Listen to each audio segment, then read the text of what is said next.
وسلم کی محفل ہے، آئیے ہم سب مل کر احمد مجتبی محمد مصطفیٰ صلی اللہ علیہ وآلہ وسلم پر بڑی محبت سے درود و سلام بھیجتے ہیں۔ اللہم صلی علی محمد وعلی آل محمد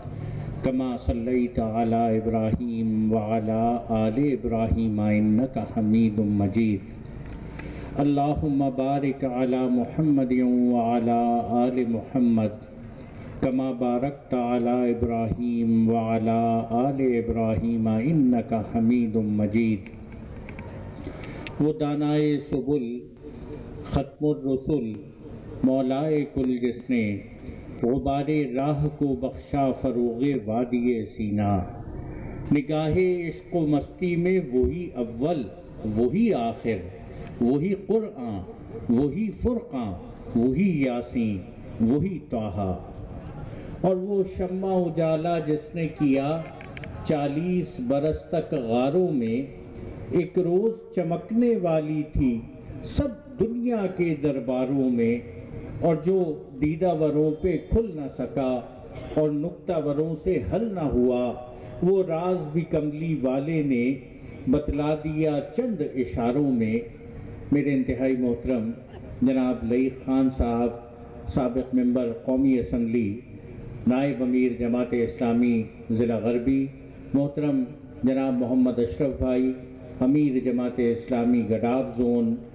قائدین اکرام، علماء اکرام، میرے انتہائی محترم بزرگوں، نوجوان دوستوں، بھائیوں، ساتھیوں، اللہ رب العالمین آپ سب پر اپنی تمام رحمتیں نازل فرمائے، آپ کی آمد کو قبول فرمائے، آپ سب کا نام میرے نام کے ساتھ عاشقان مصطفیٰ صلی اللہ علیہ وآلہ وسلم میں شامل فرمائے، غلامان مصطفیٰ صلی اللہ علیہ وآلہ وسلم میں شامل فرمائے، آپ سب کو مدینے کی زیارت نصیب فرمائے، اللہ رب العالمین آپ سب کو ان کی شفاعت عطا فرمائے، روز آخرت ان کے ہاتھوں سے، ساقی کوثر کے ہاتھوں سے حوض کوثر پہ جام کوثر عطا فرمائے۔ ذکر مصطفیٰ صلی اللہ علیہ وآلہ وسلم کی محفل کو آج ان کے غلاموں نے سجایا ہے۔ کوئی کہے کہ سردی بہت ہے، نہیں، عشق مصطفیٰ صلی اللہ علیہ وآلہ وسلم کی گرمی انشاءاللہ اس سردی کو شکست دے کر رہے گی۔ اور میرے دوستو، تذکرہ آمنہ کے در یتیم کا ہے، آمنہ کے لال کا ہے، اور سچی بات ہے کہ جب ان بستیوں میں تذکرہ ہوتا ہے، جب ان کے ذکر کی محفل سجتی ہے، ایک محبت ہے کہ انسانوں کے دلوں میں پیدا ہوتی ہے۔ میں جس ذات پاک کی بات کر رہا ہوں، وہ منہ میں سونے کا چمچہ لے کر پیدا ہونے والی شخصیت نہیں، ایک غریب گھرانے کے اندر پیدا ہونے والا جو اپنی پیدائش سے پہلے یتیم ہو چکا تھا، لیکن نہیں وہ کہ جس نے اس کائنات کے عظیم ترین انسان ہونے کا شرف حاصل کیا، اور بعد از خدا بزرگ توئی قصہ مختصر احمد مجتبی محمد مصطفیٰ صلی اللہ علیہ وآلہ وسلم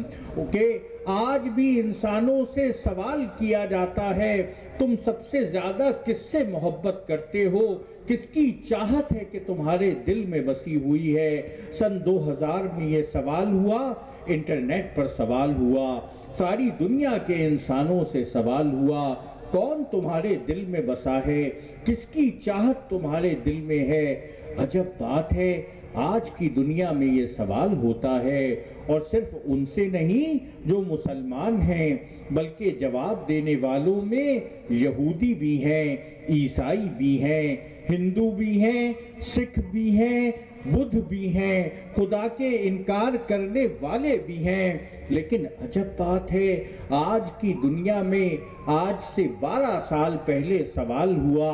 سوال کا جواب آیا، حیرانگی ہوئی، حیرت ہوئی، کسی بش کا نام نہیں آیا، کسی اوباما کا نام نہیں آیا، کسی ریگن کا نام نہیں آیا، کسی کلنٹن کا نام نہیں آیا، کسی نکسن کا نام نہیں آیا، کسی ایڈیسن کا نام نہیں آیا، کسی آئنسٹائن کا نام نہیں آیا، آج بھی انسانیت کا عالمی ضمیر پکارا۔ اس نے کہا محبت اگر کسی کی دل میں بسی ہے تو وہ آمنہ کا در یتیم احمد مجتبیٰ محمد مصطفیٰ صلی اللہ علیہ وآلہ وسلم ہے۔ اور میرے دوستو، حقیقت تو یہ ہے کہ یہ محبت جو انسانوں کے دلوں میں ہے وہ اس محبت کا عکس ہے جو نبی اکرم صلی اللہ علیہ وآلہ وسلم کے دل میں اس انسانیت کے لیے موجود تھی۔ اس انسانیت کو جس طرح محبت دی ہے، اس انسانیت کو جس طرح پیار دیا ہے، اس انسانیت کو جس طرح ایمان دیا ہے، تعلیم دی ہے، تربیت دی ہے، تہذیب سکھائی ہے، طریقہ بتایا ہے، منزل کا پتہ بتایا ہے، خود نشان منزل بنے ہیں، کروڑوں درود احمد مجتبیٰ محمد مصطفیٰ صلی اللہ علیہ وآلہ وسلم پر، کروڑوں سلام ان پر، میرے اور آپ کے ماں اور باپ لاکھوں دفعہ ان پر قربان۔ ان کا نام ہے روشنی ہے، نور ہے، ان کا نام ہے انسانیت کے لیے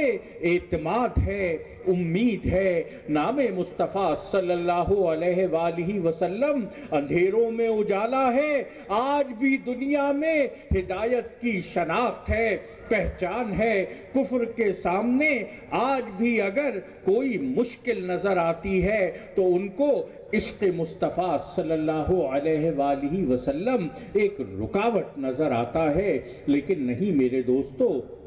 آج کے سرجانی ٹاؤن میں کہ جہاں چاروں طرف ہم دیکھ رہے ہیں ایک ایسی دنیا جو چاہتی ہے کہ نبی اکرم صلی اللہ علیہ وآلہ وسلم کی شان میں گستاخی کی جائے، کوئی یورپین یونین کی رپورٹ آ جاتی ہے، کسی امریکہ کی جانب سے رپورٹ آتی ہے کہ پاکستان سے حقوق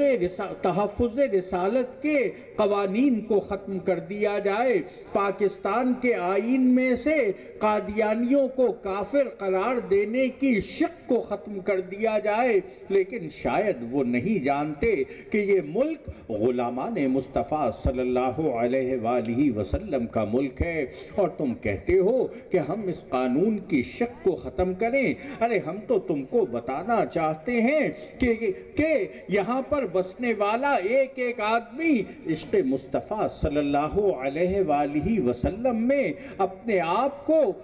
آپ کو پیش کرنے کے لیے تیار ہے۔ تم کہتے ہو کہ مدینہ دور ہے، ارے نہیں، عاشقان مصطفیٰ صلی اللہ علیہ وآلہ وسلم کے دلوں کے اندر مدینہ موجود ہے، تصور میں مدینہ موجود ہے، اور جب دل میں مدینہ موجود ہو، دھڑکنوں میں نام مصطفیٰ صلی اللہ علیہ وآلہ وسلم موجود ہو، تو پھر کیسے ہو سکتا ہے کہ تم میرے نبی کی توہین کرو اور میں اس کو خاموشی سے برداشت کر لوں؟ اس لیے میرے دوستو، آئیے ان کے ذکر سے اپنے اندھیروں میں اجالا کرتے ہیں، اپنے ماحول کو معطر کرتے ہیں کہ نبی اکرم صلی اللہ علیہ وآلہ وسلم وہ جب حملہ کرتے ہیں، میرے نبی کے خاکے بناتے ہیں، ان خاکوں میں ان کے صافے سے جھانکتے ہوئے میزائل دکھاتے ہیں، تم ان کا تعلق کسی دہشت گردی سے جوڑنا چاہتے ہو،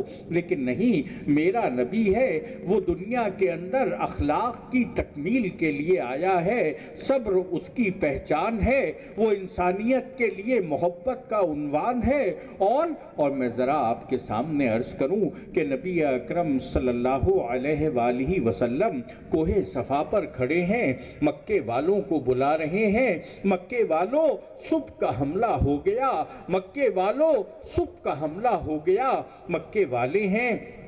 کوہ صفا کے سامنے پہنچتے ہیں، دیکھتے ہیں عبد المطلب کا پوتا، آمنہ کا لال، عبداللہ کا بیٹا اس وقت صفا کی چوٹی پر موجود ہے، اور آپ ایک سوال کر رہے ہیں، لوگو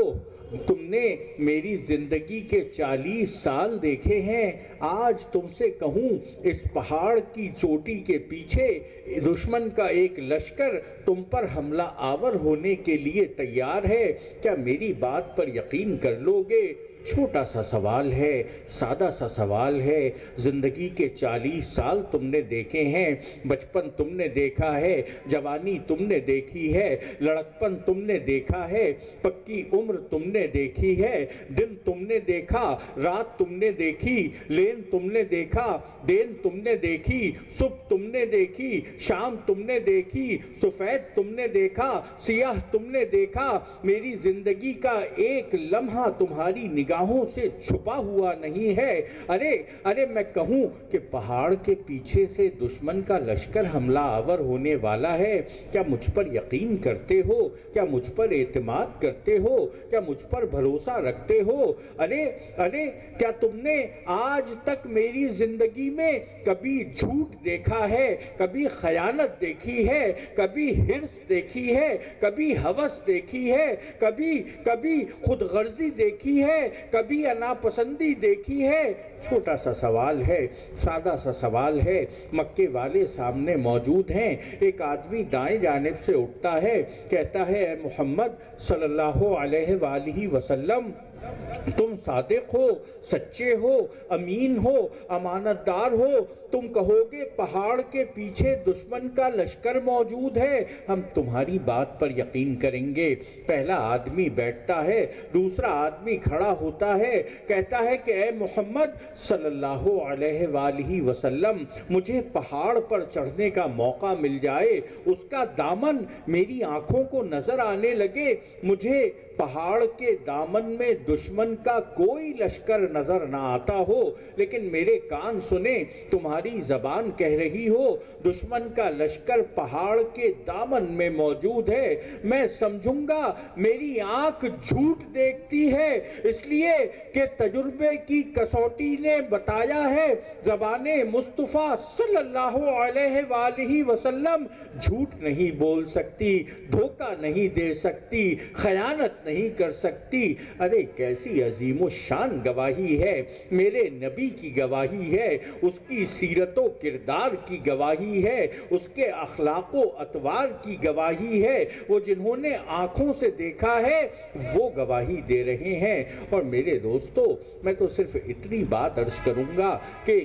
سیرت نگار نے جب اس واقعے کو بیان کیا ہے تو اس نے اس واقعے کو بیان کرتے ہوئے یہ بات لکھی کہ نبی اکرم صلی اللہ علیہ وآلہ وسلم نے ایک چھوٹا سا سوال نہ کیا، اپنی زندگی کے 40 سالوں کی سفید چادر انسانوں کے سامنے لہرائی، انسانوں سے پوچھا، انسانوں اس سفید چادر پر کوئی داغ دکھائی دیتا ہے، کوئی دھبا نظر آتا ہے، کوئی چھوٹا سا سیاہ نقطہ نظر آتا ہے؟ خدا کی قسم چاند کے چہرے پر داغ ہو سکتا ہے، محمد مصطفیٰ صلی اللہ علیہ وآلہ وسلم کی سیرت بالکل بے داغ ہے۔ لیکن میرے دوستو، میں اسی سیرت پاک کا تذکرہ کر رہا ہوں کہ جس کے اندر صبر بھی ہے، کہ جس کے اندر برداشت بھی ہے، کہ جس کے اندر تحمل بھی ہے، کہ اللہ کے رسول صلی اللہ علیہ وآلہ وسلم آج مغرب کے دانشور الزام لگاتے ہیں اسلام تلوار کے زور سے پھیلا ہے۔ ارے میں کہنا چاہتا ہوں تلوار کے زور سے پھیلا ہوتا، تلوار تو گر چکی ہے، آج تو لوگوں کو واپس پلٹ جانا چاہیے تھا، لیکن نہیں، روئے زمین پر آج انسانوں کا سب سے بڑا دین الحمدللہ اسلام ہے۔ 1 ارب 70 کروڑ مسلمان روئے زمین پر موجود ہیں۔ یہ ان کی محبت کا اثر ہے، یہ ان کی چاہت کا اثر ہے، یہ ان کی کوشش کا اثر ہے، یہ ان کی محنت کا اثر ہے۔ اور میرے دوستو، دین پھیلا کیسے، ذرا اس پہ بھی بات کروں گا، لیکن ہم پر الزام لگانے والے اپنے سارے اسلحے کے ساتھ افغانستان آ کر بیٹھ جاتے ہیں، عراق پر حملہ آور ہوتے ہیں۔ گزشتہ 10 سالوں کے اندر، گزشتہ 10 سالوں میں 50 لاکھ مسلمانوں کو قتل کرتے ہیں، اور عجب بات ہے سارا قتل عام کرنے کے بعد الزام بھی ہم پر ہی لگاتے ہیں، دہشت گرد بھی ہم کو ہی قرار دیتے ہیں۔ میں تو ذرا یہ کہنا چاہوں گا کہ ابھی نیٹو کی سپلائی بند ہوئی تو ہمیں پتا چلا ہے کہ امریکہ کے وہ فوجی جو وہاں پر دین اسلام کو ختم کرنے، مسلمانوں کو ختم کرنے آئے ہیں، لیکن آج کے دور میں بھی وہ جو کفر ختم کرنے آیا ہے اس کا حال تو دیکھیں۔ بتانے والے بتا رہے ہیں امریکی فوجیوں کے پیمپر ختم ہو گئے ہیں، بڑی مشکل اور دشواری ہو گئی ہے، مجاہدین کے سامنے پہنچتے ہیں تو ان کا پیشاب خطا ہو جاتا ہے۔ یہ خوف ان کے دلوں میں موجود ہے، یہ خطرہ ان کے دلوں میں موجود ہے، لیکن نہیں، میں تو کہہ رہا تھا کہ اخلاق کی برتری ہے، کردار کی برتری ہے، اطوار کی برتری ہے، سیرت کی برتری ہے۔ تم نے دنیا کو ایٹم بموں کے ذریعے زیر کرنا چاہا، میرے نبی نے انسانیت کو محبت کا اسیر کیا ہے، اس کی محبت ہے، اس کی چاہت ہے۔ الحمدللہ انسانیت کے دل آج بھی اسی مدینے کی جانب کھنچتے ہیں، تمہاری جانب نہیں جایا کرتے۔ اس لیے میرے دوستو، میں تو تذکرہ کر رہا تھا، صبر کا تذکرہ، برداشت کا تذکرہ، دعوت کا تذکرہ، پیغام پہنچانے کا تذکرہ، دین پھیلا کیسے ہے۔ اللہ کے رسول صلی اللہ علیہ وآلہ وسلم آپ مکہ معظمہ کے اندر چلے جا رہے ہیں اور دیکھتے ہیں ایک بہت بوڑھی عورت کاندھے پر بڑا بھاری سامان رکھے کسی جانب بڑھ رہی ہے، قدم نہیں اٹھ رہے ہیں، چلا نہیں جا رہا ہے، وزن بہت زیادہ ہے، بوجھ بڑا بھاری ہے۔ آپ اس کے پاس پہنچ جاتے ہیں، کہتے ہیں اماں تیرے کاندھے پر بڑا بھاری سامان ہے، لا یہ سامان میرے کاندھے پر رکھ دے۔ سامان اپنے کاندھے پر لے لیتے ہیں، پوچھتے ہیں اماں کہاں جا رہی ہے؟ وہ عورت کہتی ہے بیٹا شہر چھوڑ رہی ہوں، جنگل جا رہی ہوں۔ اللہ کے رسول صلی اللہ علیہ وآلہ وسلم دریافت فرماتے ہیں اماں سب لوگ جنگل سے شہر آتے ہیں، تو شہر سے جنگل جا رہی ہے؟ کہنے لگی کہ بیٹا اس شہر کے اندر میں نے سنا ہے ایک جادوگر آ گیا ہے، جس کے سامنے کھڑا ہوتا ہے اپنا منتر پڑھتا ہے، وہ اپنے دین کو تبدیل کر لیتا ہے۔ شہر چھوڑ رہی ہوں، جنگل جا رہی ہوں، نہ اس سے ملاقات ہوگی، نہ میرے سامنے آئے گا، نہ میرے سامنے آ کر منتر پڑھے گا، اور بیٹا تو بھی ہوشیار رہنا، اس کا نام ہے محمد صلی اللہ علیہ وآلہ وسلم۔ میرے دوستو ذرا سوچیں تو صحیح، ہم کسی کا سامان اپنے کاندھے پر اٹھائے ہوئے وہ ہمارے بارے میں ایسی بات کرے، کم از کم بھی یہ ہوگا کہ سامان کاندھے سے اتار کر زمین پر رکھ دیں گے، لیکن نہیں، یہ کون ہیں؟ احمد مجتبیٰ محمد مصطفیٰ صلی اللہ علیہ وآلہ وسلم۔ وما ارسلناک الا رحمۃ للعالمین، اے نبی ہم نے تم کو دونوں جہانوں کے لیے رحمت بنا کر بھیجا ہے۔ خاموشی سے اس عورت کے ساتھ چلتے ہیں، شہر ختم ہوتا ہے، جنگل شروع ہوتا ہے۔ عورت کہتی ہے بیٹا میرا سامان یہاں اتار دے، یہیں کٹیا بنا لوں گی، یہیں زندگی گزار دوں گی۔ عورت کو خیال آتا ہے، کہتی ہے بیٹا دیکھا تو بہت ساروں نے، مائی کے کاندھے پر بھاری سامان ہے، کوئی آگے نہیں بڑھا، تو ہی ہے کہ آگے آیا۔ بیٹا تو بڑا عالی نسب ہے، بیٹا تو بڑے شریف ماں اور باپ کا بیٹا ہے، بیٹا تو بڑے اعلیٰ خاندان سے تعلق رکھتا ہے، بیٹا ذرا جاتے جاتے اپنا نام تو بتاتا جا۔ اور دوستو نبی اکرم صلی اللہ علیہ وآلہ وسلم نے ارشاد فرمایا اماں میرا ہی نام محمد ہے صلی اللہ علیہ وآلہ وسلم۔ نام مصطفیٰ زبان پر آنا تھا، آنکھوں کے آگے پڑے ہوئے